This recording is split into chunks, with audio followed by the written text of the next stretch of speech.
नमस्कार विद्यार्थी मित्रांनो, मी प्राध्यापक शर्मिला साळवे आपणा सर्वांचे माझ्या यूट्यूब चॅनलमध्ये पुन्हा एकदा सहर्ष स्वागत करते।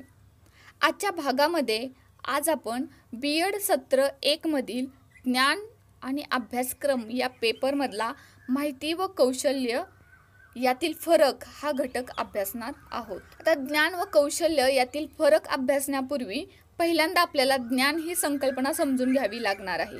पाठीमागच्या तासिकेला आपण ज्ञान या संकल्पनेची सविस्तर माहिती बघितलेली आहे। इथं सारांश रूपाने एक व्याख्या दिलेली आहे, ती आपण बघूया। ज्ञान म्हणजे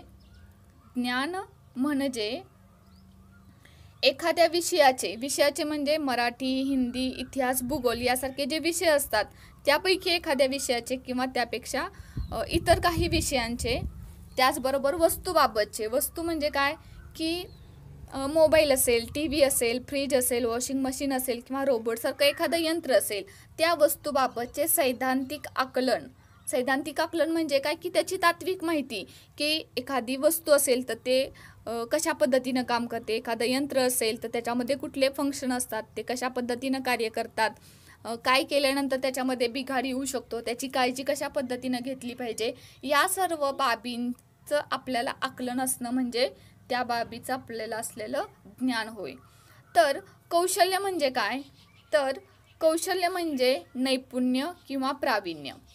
आता नैपुण्य व प्रावीण्य म्हणजे एखाद्या गोष्टीमध्ये असणारी निपुणता असेल किंवा एखाद्या गोष्टीवरती आपलं प्रभुत्व असेल तर त्या गोष्टीमध्ये आपण प्रावीण्य मिळवलेलं आहे असं आपण त्या ठिकाणी म्हणू शकतो। जसं की एखाद्या व्यक्तीचं हस्ताक्षर चांगलं असेल तर त्याला हस्ताक्षर कौशल्य चांगलं आहे असं म्हणू शकतो। एखाद्याचं संप्रेषण कौशल्य चांगलं असू शकतं, एखाद्याचं संवाद कौशल्य चांगलं असू शकतं, एखाद्याचं अभिनय कौशल्य चांगलं असू शकतं। म्हणजे चांगल्या अभिनेत्याला चांगला अभिनय करता येतो, म्हणजे अभिनयामध्ये त्यानं प्रावीण्य मिळवलेलं आहे, कौशल्य मिळवलेलं आहे असं आपण त्या ठिकाणी म्हणू शकतो। जसं की अमिताभ बच्चन असेल, आमिर खान असेल, शाहरुख खान असेल तर त्यांची शब्दफेक असेल, अभिनय असेल, त्यांच्या चेहऱ्यावरचे हावभाव असतील, ह्या सर्व गोष्टींमध्ये त्यांनी निपुणता प्राप्त केलेली आहे असं आपण त्या ठिकाणी म्हणू शकतो।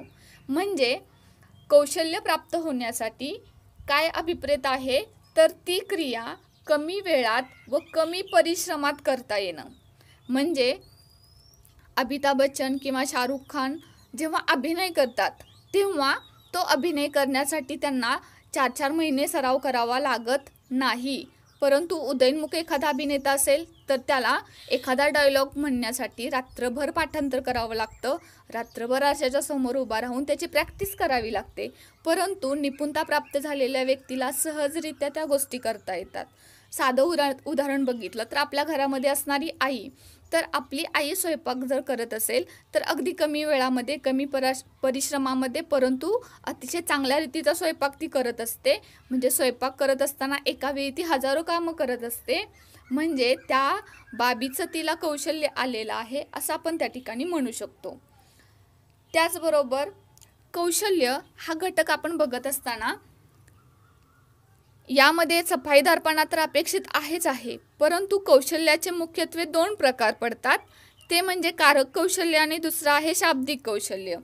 कारक कौशल्य आणि शाब्दिक कौशल्य हे जे 2 प्रकार आहेत त्याच्यामध्ये 3 मूलभूत घटक अपेक्षित असतात। म्हणजे ही कुठलंही कौशल्य आपण घेतलं तर त्याच्यामध्ये ह्या 3 गोष्टी पडताळून बघितल्या की त्या व्यक्तीला ते कौशल्य आहे की नाही हे आपण समजू शकतो। जसं की एखादं काम करण्यासाठी किती वेळ लागतो, त्याचबरोबर किती ऊर्जा खर्च करावी लागते आणि त्याची गुणवत्ता कशी असते। जेव्हा एखाद्या व्यक्तीचं एखाद्या कौशल्यामध्ये, एखाद्या बाबीचं कौशल्यामध्ये रूपांतर झालेलं असतं तेव्हा कमी वेळामध्ये, कमी ऊर्जा खर्च करता, कमी परिश्रमामध्ये अतिशय गुणवत्तापूर्ण काम झालं तर ती बाब कौशल्यामध्ये अंतर्भूत झालेली आपल्याला बघायला मिळते।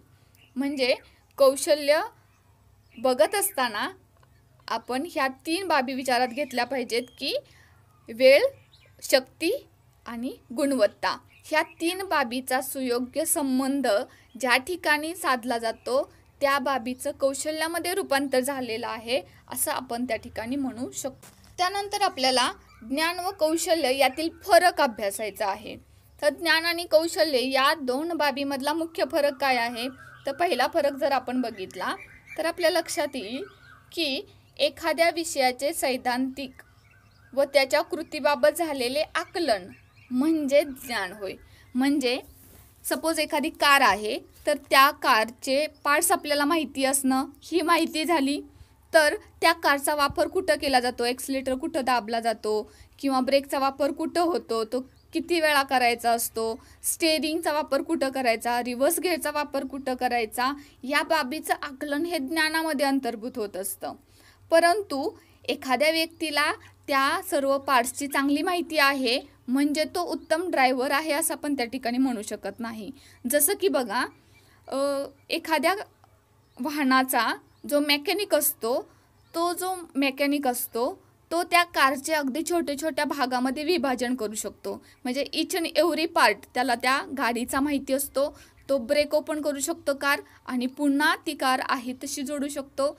परंतु आपण त्या ठिकाणी असं म्हणू शकत नाही की तो मेकॅनिक हा उत्तम ड्रायव्हर आहे, कारण ड्रायव्हर होण्यासाठी त्याला ड्रायव्हरचं स्किल, कौशल्य येणं अभिप्रेत आहे.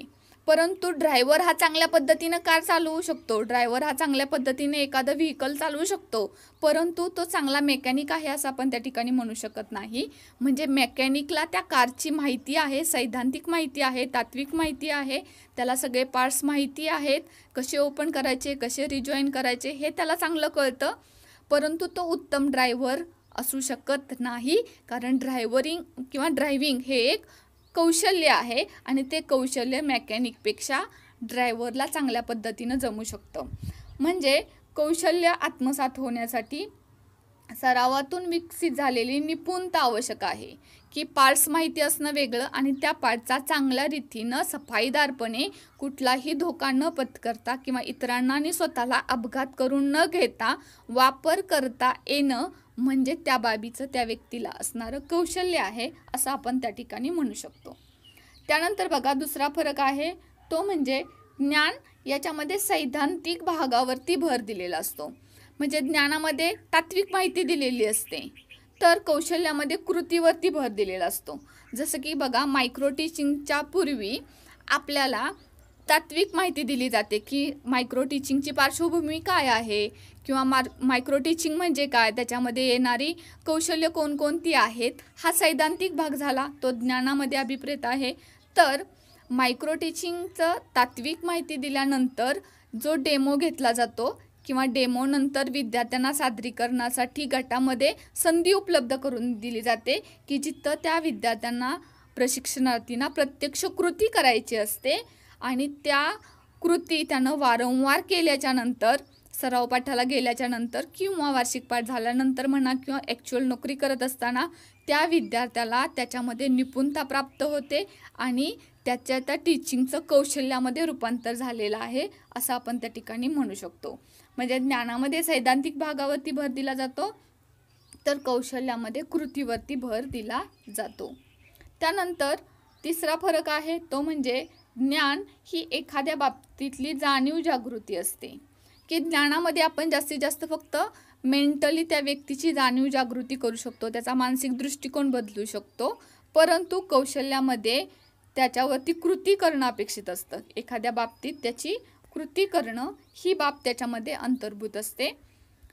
त्याच्यानंतर पुढचा फरक आपल्याला आता चौथा ह्याच्यामध्ये फरक आहे, ज्ञानामध्ये अध्ययन परिस्थितीशी अध्ययनकर्त्याची प्रत्यक्ष अंतक्रिया होतेच असं नाही. म्हणजे इथं अध्ययन परिस्थितीशी अध्ययनकर्त्याची प्रत्यक्ष अंतक्रिया होत नाही. म्हणजे सपोज आपल्याला एखादी रेसिपी करायची आहे, सपोज पुरणपोळी आपल्याला बनवायची आहे, तर पुरणपोळीची रेसिपी माहिती करून घेत असताना नेटवरती किंवा यूट्यूबच्या माध्यमातून आपण ते सर्च केल्याच्या नंतर आपल्याला त्याची सैद्धांतिक माहिती प्राप्त होते, परंतु प्रत्यक्ष कृती त्या ठिकाणी होत नसते. तर इथं फक्त अध्ययन परिस्थितीशी प्रत्यक्ष अंतक्रिया न होता फक्त मानसिक अंतक्रिया त्या ठिकाणी होत असते. तर ती पुरणपोळी जेव्हा आपण प्रत्यक्ष करायला जाऊ तेव्हा अध्ययन परिस्थितीशी प्रत्यक्ष अंतक्रिया त्या ठिकाणी होते, आणि त्याच्यासाठी कृतीयुक्त सहभाग आवश्यक असतो. की पुरणपोळी प्रत्यक्ष करत असताना त्याच्यातले बारकावे आपल्याला कळणार आहेत की किती दाब देऊन ती पोळी लाटली पाहिजे, किंवा ती पोळी लाटण्याची योग्य पद्धत कुठली असायला पाहिजे, ती पोळी भाजण्याची योग्य पद्धत कुठली असायला पाहिजे, ही प्रत्यक्ष कृती केल्याशिवाय, प्रत्यक्ष अनुभव घेतल्याशिवाय आपल्याला ओरली कळू शकत नाही. तशाच पद्धतीनं कुठलंही यंत्र असेल तर यंत्राची प्रत्यक्ष आपण कृती केल्याशिवाय किंवा प्रत्यक्ष त्याचा वापर केल्याशिवाय त्या गोष्टी आपल्याला कळू शकणार नाहीत. त्याच्यासाठी ज्ञान आणि कौशल्य ह्यातला हा महत्त्वाचा फरक आपल्या लक्षात येईल की ज्ञानामध्ये प्रत्यक्ष अंतःक्रिया असत नाही तर कौशल्यामध्ये तिथं प्रत्यक्ष अंतःक्रिया अंतर्भूत असते. जसं की मूलोद्योगी शिक्षण योजनेचं म्हणजे महात्मा गांधीजींची जी मूलोद्योगी शिक्षण योजना आहे त्या योजनेची तात्विक माहिती हा ज्ञानामध्ये अभिप्रेत आहे भाग. तर चरखा प्रत्यक्ष चालवणं ही कृती कौशल्यामध्ये अंतर्भूत होते. त्यानंतर पुढचा फरक आहे ज्ञान हे अचल स्वरूपाचे आहे. अचल म्हणजे की जे समक्ष आपल्याला डोळ्याने दिसत नाही, जे भौतिक नाही, प्रत्यक्षतः आपण बघू शकत नाही, ते मेंदूमध्ये स्टोअर असतं आणि ज्याच्याजवळ असतं त्यालाच ते माहिती असतं. इतरांना ते प्रत्यक्षरित्या बघता येत नाही. मौखिकरित्या आपण त्याचं सादरीकरण करू शकतो परंतु आपल्या मेंदूमध्ये असणारं 100% आपण दिलेलं आहे असं आपण त्या ठिकाणी म्हणू शकत नाही. म्हणजे थोडक्यात ही कृती थोडीशी अचल स्वरूपामध्ये असते, म्हणजे ती समक्ष दिसत नाही. तर कौशल्य आपल्याला चल स्वरूपात दिसतं. म्हणजे एखाद्याकडं चांगलं हस्ताक्षर कौशल्य असेल तर आपण प्रत्यक्ष निरीक्षणातून बघू शकतो की त्या व्यक्तीचं हँडरायटिंग चांगलं आहे. एखाद्या अभिनेत्याचा अभिनय, एखाद्या नृत्याविषयीचा आविष्कार आपण प्रत्यक्षरित्या बघू शकतो आणि त्याच्यामध्ये आपण म्हणू शकतो की लता मंगेशकर यांचं गायन खूप सुंदर आहे किंवा अनु मल्लिक यांचं संगीत खूप छान आहे किंवा करण जौहर याचं दिग्दर्शन कौशल्य खूप चांगल्या पद्धतीनं आहे, हे आपण त्या ठिकाणी बघू शकतो. म्हणजे कौशल्य जे आहे, निपुणता जी आहे ती आपल्याला समक्षरित्या अनुभवता येते. त्यानंतर पुढचा फरक आहे तो म्हणजे ज्ञान म्हणजे वस्तू, व्यक्ती, घटना यांच्या क्रियासंबंधीची माहिती. सॉरी, इथं शब्दामध्ये थोडासा स्पेलिंग मिस्टेक झालेली आहे. ज्ञान म्हणजे काय तर वस्तू, व्यक्ती व घटना यांच्या क्रियासंबंधीची माहिती. म्हणजे मग अशी आपण बघितलं त्या पद्धतीनं वेगवेगळ्या वस्तू आपल्या अवतीभोवती असतात, त्या वस्तूंची बद्दलची आपल्याला असणारी माहिती. व्यक्ती असतील, त्या व्यक्तीमध्ये काही समाजसुधारक असतील, काही शास्त्रज्ञ असतील, काही आपले नातेसंबंधातल्या व्यक्ती असतील किंवा आपल्या अवतीभोवती घडणाऱ्या घटना असतील, त्याच्यामध्ये सकारात्मक असतील किंवा नकारात्मक असतील, काही आरोग्यविषय असतील, काही शैक्षणिक असतील, काही साहित्य क्षेत्रातील असतील. या सर्व बाबींची माहिती ही ज्ञानामध्ये अंतर्भूत होते. तर या कौशल्यामध्ये कसे या ज्ञानाच्या अंगाचा समावेश होतो. कसे म्हणजे कशा पद्धतीनं ते केलं पाहिजे. की सपोज बातम्या आपण बघत असतो तर बातम्या फक्त न्यूट्रली ऐकणं हे ज्ञानामध्ये अंतर्भूत होतं, परंतु संवाद कौशल्य कसं आहे हे स्वतः संवाद करून शिकणं, निवेदन कौशल्य शिकणं, मग ते कसं केलं जातं, कुठल्या पायऱ्यानिशी केलं जातं, करताना कोणकोणत्या बाबी विचारात घेतल्या पाहिजेत, ह्याची प्रत्यक्ष कृती करून आपण ते कौशल्य आत्मसात करू शकतो. एखादा डान्स फॉर्म बघून आपण स्वतः डान्स करण्याचा प्रयत्न केला तर ती डान्सची कृती आपल्याला स्वतःला त्या ठिकाणी करावी लागत असते. म्हणजे कृती ही कौशल्यामध्ये अभिप्रेत असते की ती कृती केल्याच्या नंतर आपण किती चांगल्या पद्धतीने डान्स करू शकतो किंवा आपण जो समक्ष टी व्हीवरती डान्स बघतोय त्याच्यातल्या किती डान्सच्या स्टेप आपल्याला येत आहेत हे आपल्याला कळण्यासाठी प्रत्यक्ष कृती आपल्याला करावी लागणार आहे. आणि ती कृती केल्याच्या नंतरच आपल्याला समजणार आहे की आपल्याला ते कौशल्य प्राप्त आहे की नाही. नसेल तर आपण करू शकतो सरावानं, आणि त्याच्यासाठी आपल्याला अधिकाधिक सराव करावा लागणार आहे. आणि अगदी सहजरित्या सफाईदारपणे कमी वेळामध्ये कमी परिश्रमामध्ये जेव्हा आपण ती गोष्ट शिकणार आहे तेव्हा त्या ज्ञानाचं कौशल्यामध्ये रूपांतर झालं असं आपण त्या ठिकाणी म्हणू शकतो. म्हणजे हा मूलभूत फरक ज्ञान व कौशल्य या दोन बाबीमध्ये असल्याचा आपल्या लक्षात येईल.